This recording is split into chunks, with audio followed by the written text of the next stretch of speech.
Welcome back to the Project Censored Show on Pacifica Radio. I'm your host, Mickey Huff. In this segment of the program, we are delighted and honored to welcome back esteemed historian from American University, Peter Kuznick. Peter Kuznick is, of course, co-author with Oliver Stone of The Untold History of the United States, which was a New York Times bestseller. It is also a documentary series. In 2000, I believe it was 18, there was a reissue of The Untold History of the United States that had over 200 pages updating the history on the Obama years. Today, Peter Kuznick joins us because we are approaching 20 years since the second Iraqi invasion, which was an illegal invasion. And in fact, in The Untold History, there is an entire chapter, Chapter 13, the Bush-Cheney debacle, the gates of hell are open in Iraq. So for today, we're going to use that as somewhat of a basis to talk about this momentous historic matter that is still with us. And of course, today we see the US and NATO countries pointing fingers at Russia and Putin, rightfully so, in many ways for their illegal invasion of Ukraine. But there seems to be sort of a United States of amnesia effect here, as Gore Vidal might say, regarding our own illegal invasions and atrocities. And Peter Kuznick, no one better to talk about this history with than you. Welcome back to the program. Hi, Mickey. Always glad to be with you. So Peter Kuznick, again, we could go back a ways with our historical caps, including right after World War I, with U.S. and British oil company interests in what would become the modern state of Iraq. But of course, CIA interactions with Saddam Hussein through the 70s, the 1980s. But that gets us up into the strange turning of things with what we called the first Gulf War. So why don't you just maybe set some context for our listeners here on these matters? Peter Kuznick. Well, we have to remember that the Iranian Revolution took place in 1979, and the U.S. errand boy, the Shah, was ousted and replaced by Khomeini and these kind of Islamic zealots at the time. That gave the United States some incentive to cozy up to Saddam Hussein, because Saddam Hussein was an enemy of Iran. He was also, would be later, an enemy of Al-Qaeda. But during the Iran-Iraq war that went on throughout most of the 1980s, initially the United States played both sides, but then we decided we were going to throw in our lot with the Iraqis against Iran. And so we had a close relationship with Saddam Hussein during the 1980s. In 1990, the Iraqis had accrued very heavy debts, and the Kuwaitis, who they owed a lot of money to, refused to go along with the limitations on oil production that the OPEC countries and Iraq had agreed to in order to raise the price of oil, which the Iraqis needed. On July 25th, 1990, Saddam Hussein met with the U.S. ambassador, April Glaspie. And in that meeting, Saddam Hussein thought he got the green light to invade Kuwait. The Americans didn't like Kuwait. As Daniel Patrick Moynihan said, the Kuwaitis were vicious anti-Semites. They were reactionary. They were anti-democratic. Saddam Hussein believed he got the green light because Glaspie said that the United States does not really take sides or have a serious interest in what happens with the border disputes and the energy disputes between Iran and Iraq. So Saddam Hussein went ahead and invaded Kuwait. The United States, however, saw this as an opportunity, really, to achieve certain things. George H.W. Bush was the president at the time, and they began a campaign. You and I have talked at length about how almost all of America's wars start with a pack of lies that deceive the public. Well, in this case, the Kuwaiti government hired Hill and Knowlton, the world's biggest public relations firm. Yes. And they there was something called the Congress's Human Rights Caucus, which was not an official part of the U.S. Congress, but it was somehow loosely affiliated. and they had hearings, and they brought in a 15-year-old girl who said she was working in Kuwait in the hospital when the Iraqi troops came in, took the babies off out of the incubators, threw them on the floor, took the incubators, and let the babies die. And this was Naira, right? This was Naira, the daughter of the Kuwaiti ambassador that was coached by Illinois. And initially they had no idea who this, they thought she was an innocent, honest girl, the 15-year-old telling this tale of woe and horrors about what the Iraqis had done. Bush had already been comparing Saddam Hussein with Hitler, a constant use of the Hitler metaphor. And so it later turns out, as you say, that this was the daughter of the Kuwaiti ambassador to the United States. She had not been there. She had not seen this. She made this up.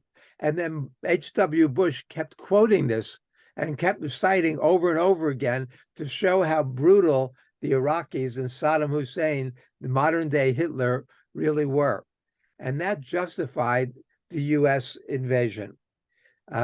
And it was not really an invasion. It was a turkey shoot, really. I mean, it's like shooting fish in a barrel.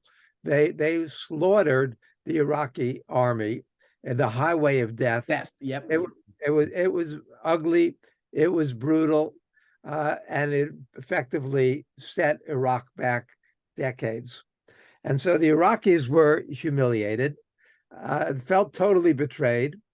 And the United States was now feeling like, because it had gotten involved. The other thing that went on in 79 was that Schwarzkopf and Powell and other top military people, I think Rumsfeld might have been involved, met with the Saudi leaders and showed them doctored photos of the Iraqi troops supposedly massed on the Saudi Arabian border, preparing for an invasion of Saudi Arabia. This got exposed widely later as being doctored photos, that they were not there, that they couldn't find them. It became a scandal because newspapers around the world were publishing that they weren't there. But that convinced the Saudis to let the U.S. put troops in Saudi Arabia, which the U.S. wanted to do for a long time. And now the U.S. does that, supposedly to protect the Saudis from these Iraqis who were going to invade. That was not about to happen at the time. And so, but this is 1990, 1991. There was a group of the neoconservatives had Iraq in their crosshairs from that point.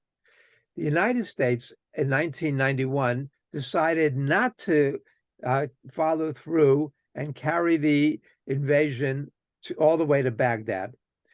Powell was opposed to that. Even at that point, Cheney was opposed to that. Yes. And George H.W. Bush was opposed to that.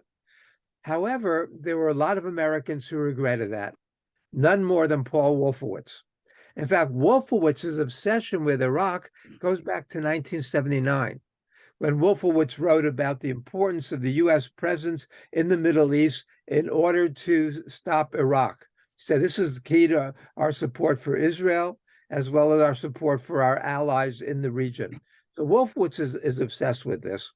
And Wolfowitz has this group around him that includes Libby, Hadley, Richard Pearl. The New York Times calls them the Wolfowitz cabal. Yeah. And these were the people who were pushing for the U.S. invasion. Now, I used to joke at the time that George W. Bush and others were humiliated by the fact that George H.W. Bush did not proceed on to Baghdad. I think I said at the time it was a case of premature evacuation, right? So there's a sexual scandal in the Bush family. Yes. But so there was an element there of neoconservatives who wanted to finish the job. And in 1997, all the leading neoconservatives formed the Project for a New American Century. And the PNAC is right from the beginning, they've got two goals. One is, they said, under Clinton, the United States had lost its way, and we weren't the dominant military force that we had been before. So number one goal was to beef up America's defenses. This gets back early because in 1990, you had Charles Krauthammer saying this is America's unipolar moment. We're going to dominate the world for the next 30 or 40 years. No rival should be allowed to develop anywhere to assert themselves. And then the neocons came up with the defense planning guidance, 1992, 1993, which lays out this U.S. domination of the world, very, very stark and open about the new Pax Americana, how the U.S. is going to dominate the world. And effectively say we have to fight a multiple front war, be able to win on several different fronts at the same time, not let anybody develop weapons of mass destruction anywhere. And so these people, they're forced to swallow that in 93, but they come back in 1997 and form the Project for a New American Century. And then they issue a report in 2000 saying that the process of building up America's defenses the way we want is going to be slow unless there's a catastrophic event, catalyzing event. Catalyzing event like a new Pearl Harbor. That's right. Rebuilding America's defenses. The document was called Rebuilding America's Defenses. Exactly. It was all the neocons you just listed, Peter Kuznick. And in fact, Wolfowitz was one of the chief strategists that went on to create what became known after 9/11 as the so-called Bush Doctrine. Exactly. And in 2000, they issued this document. In 2001, we get hit on 9/11. To most people, that was a tragedy. It was a crime against the United States, carried out by a bunch of Islamic zealots. But to Bush and Cheney, it was an opportunity as well. And they don't miss a beat. From the very beginning on 9/11 and then 9/12, they were saying that we have to find out the Iraqi connection to this. Bush meets with Richard Clarke, who's the head of U.S. counterinsurgency for the National Security Council on 9/12, because Bush was, hiding on 9/11. He didn't get there right away, but Cheney took over with Addington and you, and they say, okay, we're at war now. We don't have to go by any laws anymore. We can do whatever we want. And then Bush comes there and he says to Richard Clarke the next day, find out the Iraqi connection. Find out, see if Saddam did this. And Clarke says, Saddam, this is Al-Qaeda. What are you talking about? Bush says, well, you check it out. Check it out. Yeah. Rumsfeld says the same thing. Same thing. Rumsfeld says there's an obvious Iraqi connection. And he says, besides that, Afghanistan doesn't have any good targets. All the good targets are in Iraq. And you have Richard Pearl saying the same thing. Yeah. By the way, just quickly, Peter Kuznick, just to go back to make one other connection is that from the first Gulf War is where there was a division between the bin Laden family and the Saudis that then ratcheted up the hostility from that sector towards U.S. interests that we then see chickens coming home to roost on September 11, right? That narrative. And we could talk about the terrorist attacks against the United States in the waters in Saudi Arabia, the American interest, the first attempt at the World Trade Center. I mean, we had known this was happening, and the intelligence people kept briefing Bush and Condoleezza Rice and the whole crew that Osama bin Laden was preparing to hit inside the United States. The FBI people who I know in Minneapolis were sending reports back to Washington saying that there are these Muslims taking flying lessons in Minneapolis who have no interest in learning how to land. And Bush got this report on August 6th, and he says to the briefers, okay, you've covered your asses, now get out of here. Yeah, and Colleen Raleigh was one of those whistleblowers. Exactly. And another, so much there to unpack too. Kofi Black, the CIA in the White House, when they were debriefing Bush, said the summer before 9/11, 2001, that the attacks would be spectacular. Yep. And then Condoleezza Rice goes on to deliver that presidential daily briefing August 6th that says, wasn't the title of it something like bin Laden determined to strike? To strike in the U.S. Yeah, but yet they later went on to say they had no idea any of this would ever happen. If we had any idea, but they kept warning. They kept saying that Bush says it, Condoleezza Rice says it, Cheney says it. We don't want the smoking gun to be a mushroom cloud. And they did the same thing. Mickey, the interesting thing is they did the same thing in 1990. What were they warning about? What was Cheney and Rumsfeld and all warning about in 1990? That Saddam Hussein was developing weapons of mass destruction, including nuclear weapons. That was the line in 1990, and then they replayed again in 2003. And they whipped out the appeasement argument because, again, Hussein was Hitler in 1990, so they talked about the dangers of historical appeasement. Same thing plays over again. Again, it's almost like it's back to Vidal, the United States of amnesia. But I guess it's hard to forget things that we don't know. 1 second, Peter Kuznick, I have to take a break, and then I want to come back and just let you dive right back in. Just want to remind our listeners, you're tuned to the Project Censored Show. I'm your host, Mickey Huff. We are speaking with the esteemed historian Peter Kuznick, co-author with Oliver Stone of The Untold History of the United States. We're talking about Iraq 20 years after the 2003 invasion, but we haven't even gotten that far yet because the history goes back, unfortunately, much further. But after this break, we're going to come back and we're going to get closer to the 2003 event, and we're going to hear more from historian Peter Kuznick. Stay with us. 3, 2, 1. Welcome back to the Project Censored Show on Pacifica Radio. I'm your host, Mickey Huff. Today in this segment, we are speaking with historian Peter Kuznick from American University, co-author with Oliver Stone of The Untold History of the United States book and also the documentary series. Peter, before the break, we were just unpacking the sort of cheerleading after 9/11 from the neocons to immediately connect the 9/11 attacks to Iraq, even though there was no evidence. There's no evidence. And in fact, the Iraqis had nothing to do with the 9/11 attacks. But I want to hand it back over to you because that story continues. And there's a serious effort to sell this war to the American public. Peter Kuznick. Let me even back up a little bit more, because in 1998, the United States had this no-fly zone. The United States was heavily sanctioning Iraq. We passed the Iraqi Liberation Act under Clinton. So this was happening before Bush in the 1990s. And Madeleine Albright was Secretary of State. And she was asked in an interview about the 500,000 Iraqi kids who had died as a result of American sanctions, the embargo on the kind of medicines that were needed, food supplies. And she said, she was asked if it was worth it. And she said, yes, it's worth it. We believe it's worth it. And then she said that if we use force, it's because we're America. He said, we're the indispensable nation. We stand taller and see farther in the future than other countries. So they were justifying 500,000 dead Iraqi children in 1998, even before the invasion. And she did that on 60 Minutes with Leslie Stahl. I mean, she did that. Right. Madeleine Albright said that out loud in a major news magazine program. I mean, it wasn't even secret. It wasn't even hiding it at all. But they didn't hide their intentions, because the first meeting of the National Security Council on January 30th, 2001, right after Bush took office, he turns to Condoleezza Rice and says, Condi, what are we going to talk about today?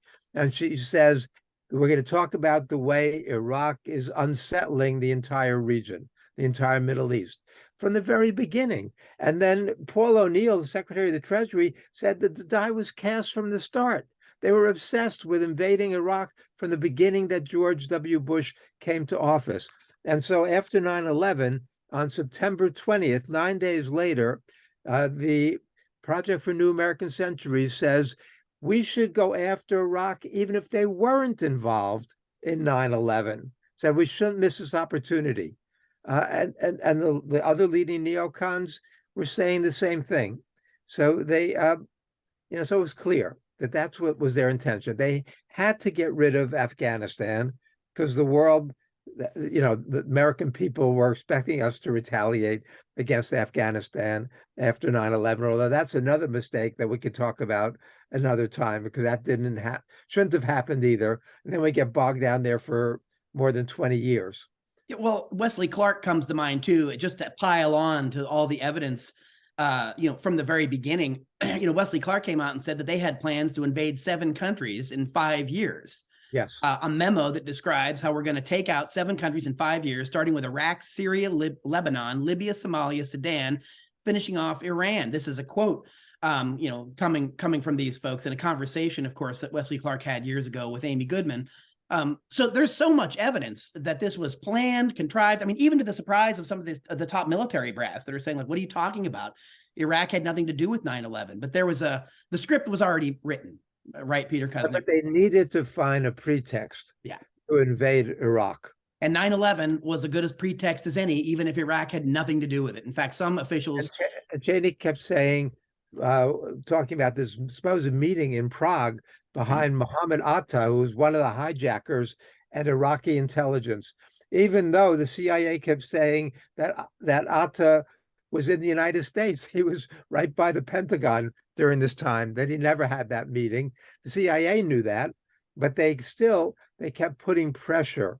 And it was Cheney, Hadley, Libby, who repeatedly were going down to Langley and to put pressure on the intelligence people to find some connection. One of the things that people don't realize is one of the reasons why the U.S. was conducting so much torture was to try to find evidence, supposedly, about the Iraqi involvement in 9/11. And of course, there was none. When we were up torturing people and renditioning and black prisons and all these things all over the world in order to do that. Well, you wrote in Untold History about Richard Clark, whom you referenced before, said the afternoon Rumsfeld spoke of expanding the mission to, quote, getting Iraq. Secretary of State Colin Powell insisted they focus on al-Qaeda.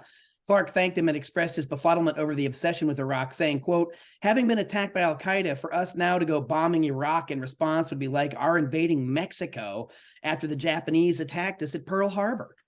Well, the United States is ready to invade Mexico again. Right. Well, Peter Kuznick, let's get up to 2003. I remember this, and I was teaching about it at the time, and there was an immense push to war. But at the time, there was also a global effort to protest the war before it started. In fact, the illegal Iraqi invasion of 2003 was the most protested war before the fact in recorded human history.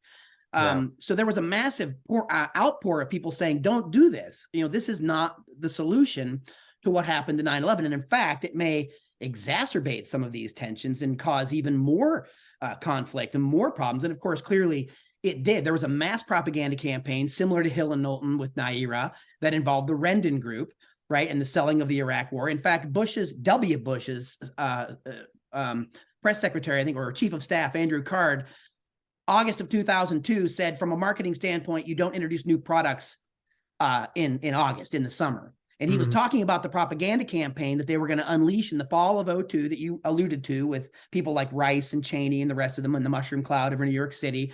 And they were able to sway public opinion over a 6-month period till about nearly 70% of the country supported the invasion of Iraq after 9/11. And 2/3 of the people who supported the Iraqi invasion erroneously believed the propaganda lies that Iraq was responsible for 9/11. So this is, again, pretty significant.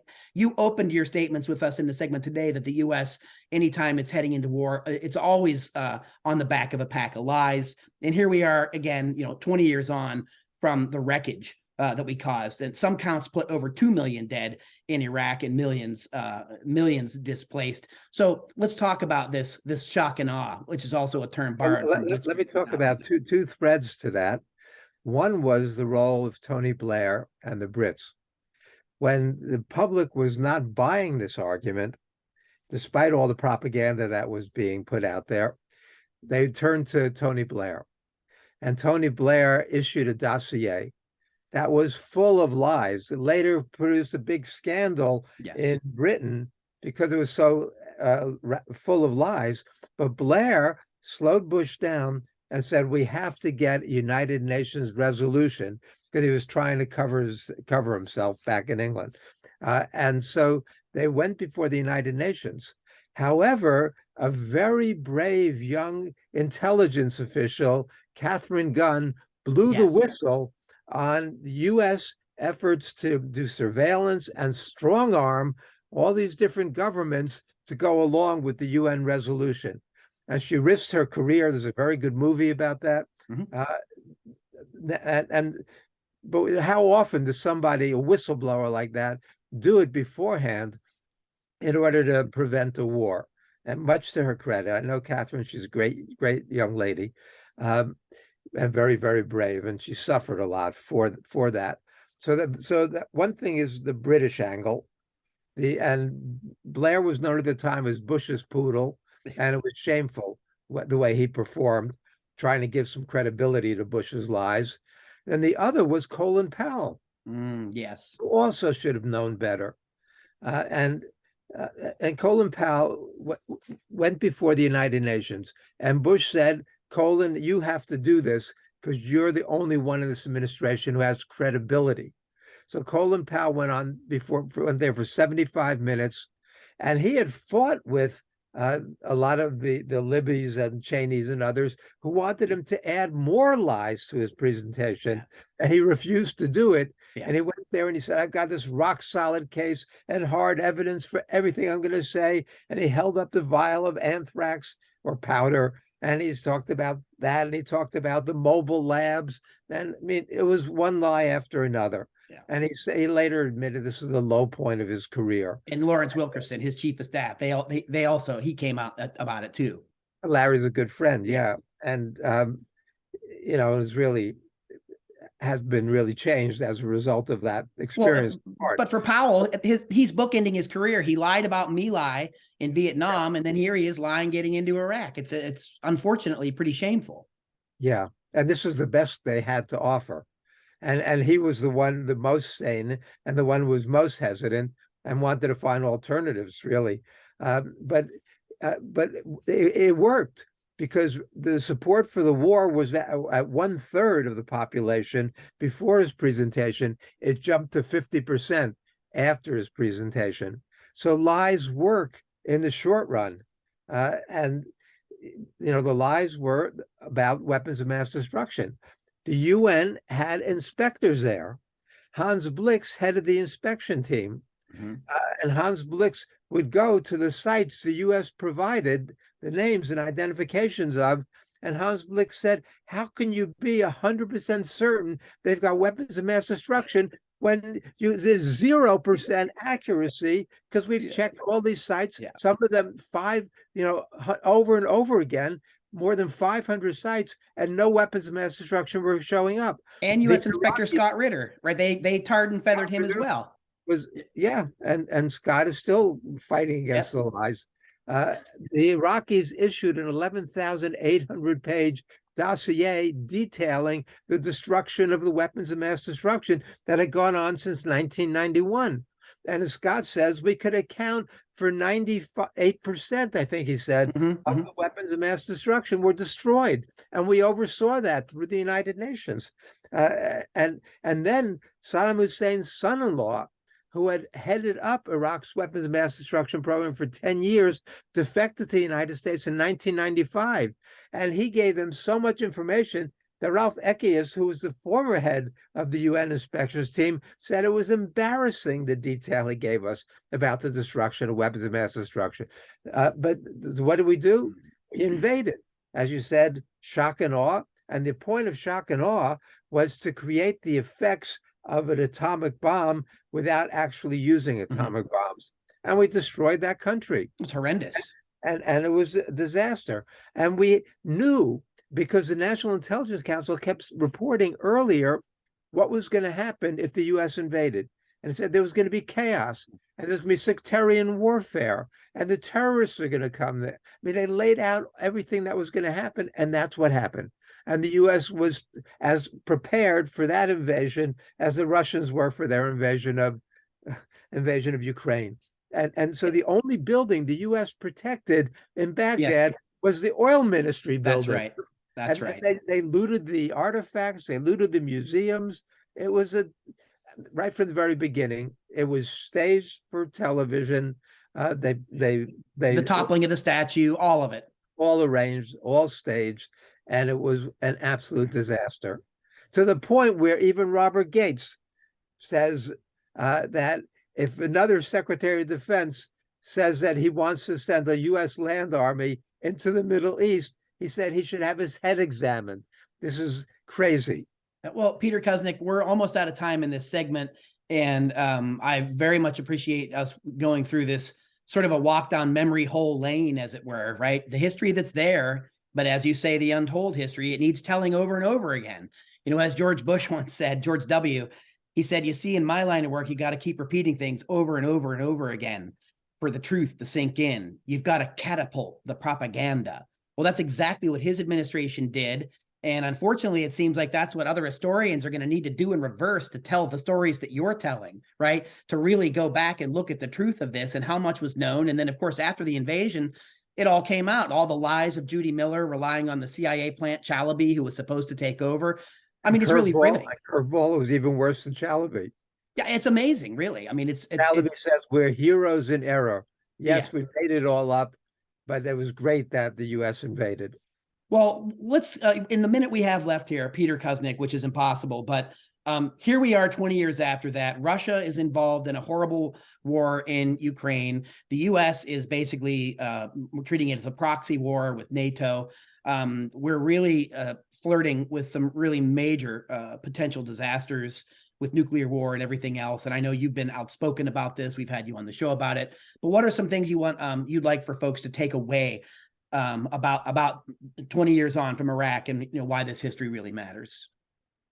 One parallel that we haven't mentioned that we should is one of the ways they built up public support for the war was by putting the admirals and generals, all the retired admirals and general, on TV, CNN, MSNBC, Fox, one after another. Yep. What we didn't know at the time was that they were getting marching orders from the Pentagon every day. And some of them later said we felt like marionettes. They were pulling the strings. We just moved our mouths and got $1,000 a shot to go on there and mislead the public. Well, you turn on CNN, MSNBC, Fox. Who do they have on now, day after day? All the same people, same discredited people, and the same neocons are brought back. And now they're part of the Biden administration. Now they're no longer PNAC. Now they're CNAS, Center for New American Security, warmongering liars in the same way. And there was only one person on the air on MSNBC before the invasion in 2003 who was criticizing it, and that was Phil Donahue. That's right. And what happened 3 weeks before the invasion, they fired Donahue, and they said, well, everybody on all the other networks is waving the flag. We can't have him here criticizing the war. So the first casualty is the truth, right? And that's what you've been fighting against all these years, and the media distortions and the role played. But the American people, again, there's some doubt about it, but they, for the most part, still go along. And what's happened with the reverse now is the Democrats are the big warmongers. Back that time, when the Senate vote came up, there was only one Republican who voted against it, and that was Lincoln Chafee from Rhode Island. But he also said it's nauseating to see the Democrats go up there day after day and meet with people in the White House and the Pentagon and come back waving the flag and supporting the war, and said they're doing it because they don't want to be accused of being soft on defense in the aftermath of 9/11. The same kind of manipulation goes on again. But now the Democrats are the even more warmongers than the Republicans, if that's imaginable. And the crazy thing is, it's the most despicable Republicans who tend to be most critical of this war, not the ones we want as allies. Certainly the most extreme MAGA Republicans, and Trump and DeSantis, and that whole crew.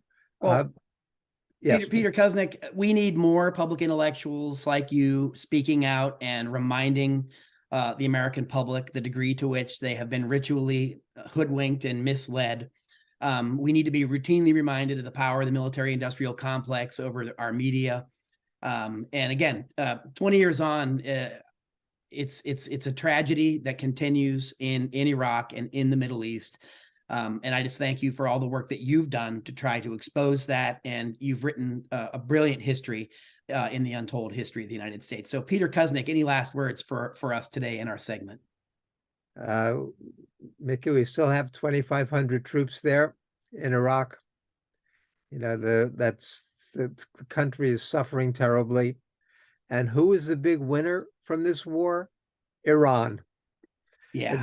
The Iranians still, they were able to exert influence when the U.S. pulled out for the first time in 2011, before we sent the troops back in 2014, to stop the terrorism with Al Qaeda, then ISIS, as a result of what we did, the Cheney snuck into Iraq. Ahmadinejad, the Iranian leader, came in a motorcade. They had ceremonies there. They had celebrations publicly.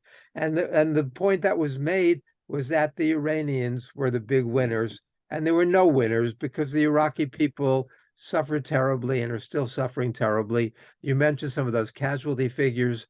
The project, The Cost of War at Brown University has said that it's going to cost us $3 trillion before this is over with. Yeah.